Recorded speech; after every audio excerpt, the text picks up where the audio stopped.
تو کتنی بڑی عظیمت ہے، کتنی بڑی فضیلت ہے۔ آپ علیہ الصلوۃ والسلام کو جب اس رات کے بارے میں معلوم ہو گیا کہ وہ رات اتنی برکتوں والی ہے، اتنی رحمتوں والی ہے کہ جس کے اندر اللہ رب العزت ارشاد فرما رہے ہیں کہ آسمان سے فرشتے اترتے ہیں، آسمان سے فرشتے اترتے ہیں، اور اس رات میں جو شخص اللہ کو یاد کر رہا ہوتا ہے، اللہ کی عبادت کر رہا ہوتا ہے، اس کو سلام کرتے ہیں، سلام قولا من رب الرحیم، سلام قولا من رب الرحیم، اور اس کو سلام کر رہے ہوتے ہیں کہ جناب آپ عبادت کر رہے ہو، میرا سلام ہو۔ تمام فرشتے اس کو سلام کر رہے ہوتے ہیں۔ اللہ رب العزت نے قرآن کریم میں ارشاد فرما دیا لیلۃ القدر کے بارے میں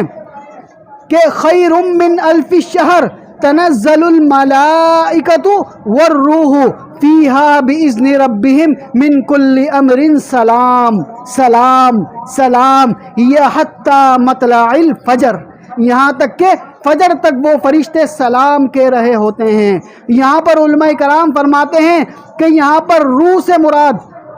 سے مراد جبرائیل علیہ السلام ہیں، جو کہ فرشتوں کے سردار ہیں۔ وہ خود بھی اس رات میں آتے ہیں اور ان کے ساتھ تمام فرشتے بھی آتے ہیں اور عبادت کرنے والوں کو سلام کہتے ہیں۔ اسی طرح ایک قول کے مطابق روح سے مراد ایک ایسا بڑا فرشتہ مراد ہے کہ جس کا کھانا، جس کا لقمہ اس زمین اور آسمان سے بھی زیادہ ہے، اتنا بڑا فرشتہ وہ سلام کہہ رہا ہوتا ہے۔ تو کتنی بڑی فضیلت والی رات ہے، کتنی بڑی عظمت والی رات ہے کہ جو اس کے اندر اللہ کو یاد کرے گا، جو اس کے اندر اللہ کی عبادت کرے گا، گویا کہ اس نے 83 سال عبادت کر لی۔ تو حضور اکرم صلی اللہ علیہ وسلم کو جب اس رات کے بارے میں خبر دی گئی، اس کے بعد جیسے ہی رمضان المبارک داخل ہوا تو آپ علیہ الصلوۃ والسلام رمضان المبارک کے پہلے دن ہی سے اس رات کو تلاش کرنے میں لگ گئے۔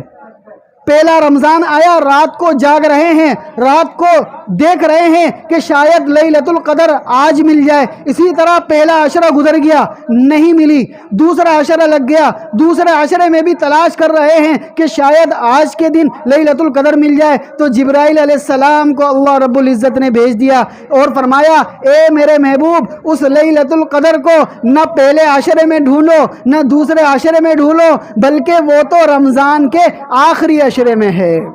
وہ تو رمضان کے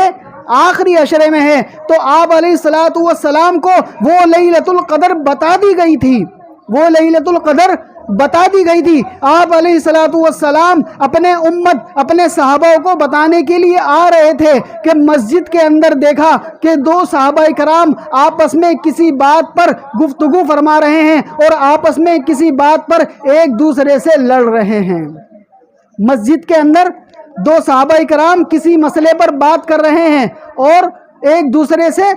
لڑ رہے ہیں۔ تو آپ علیہ الصلوۃ والسلام نے جب ان دو صحابہ کرام کو دیکھا تو وہ بتانا بھول گئے،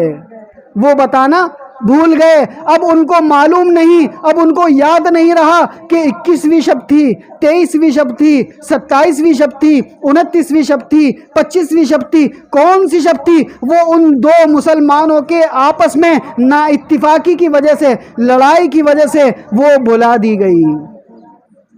تو اسی وجہ سے اللہ رب العزت کو یہ لڑائی کرنا، یہ جھگڑا کرنا بڑا ناپسندیدہ ہے۔ بہت برا لگتا ہے کہ جس وقت اللہ رب العزت دیکھیں کہ دو بھائی آپس میں لڑائی لڑ رہے ہیں، کہ جب اللہ رب العزت دیکھیں کہ دو مسلمان آپس میں لڑائی لڑ رہے ہیں، تو اللہ رب العزت کو یہ عمل بہت ناپسندیدہ ہے۔